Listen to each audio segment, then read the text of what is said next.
What's up, everyone? Welcome to the video. Today we're going to take a look at how to change the battery in this Toyota Camry remote key fob.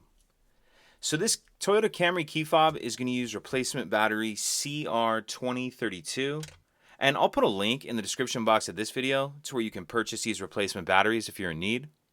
So the first thing we want to do in order to change the battery is we're going to remove the emergency key that's in the bottom of the key fob.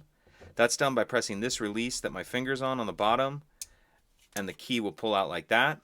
Now if we hold the key fob with the buttons facing down and we take a look at the bottom of the key fob, we see there's this little notch right here, this little slot. So what I'm going to do is push my key in that notch like that, and then once it's all the way pushed in, I'm just going to twist the key like I'm opening a lock. Twist, and as you can see, it pops the case apart.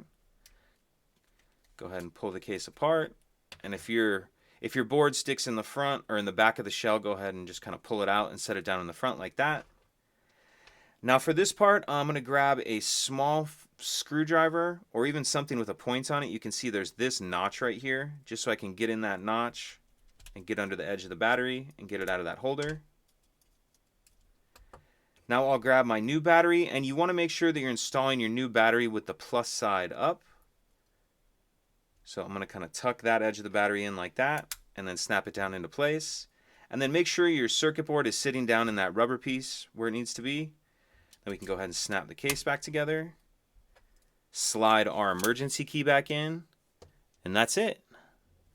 If you could take a second to like and subscribe, it helps us out and I'd appreciate it. Thank you.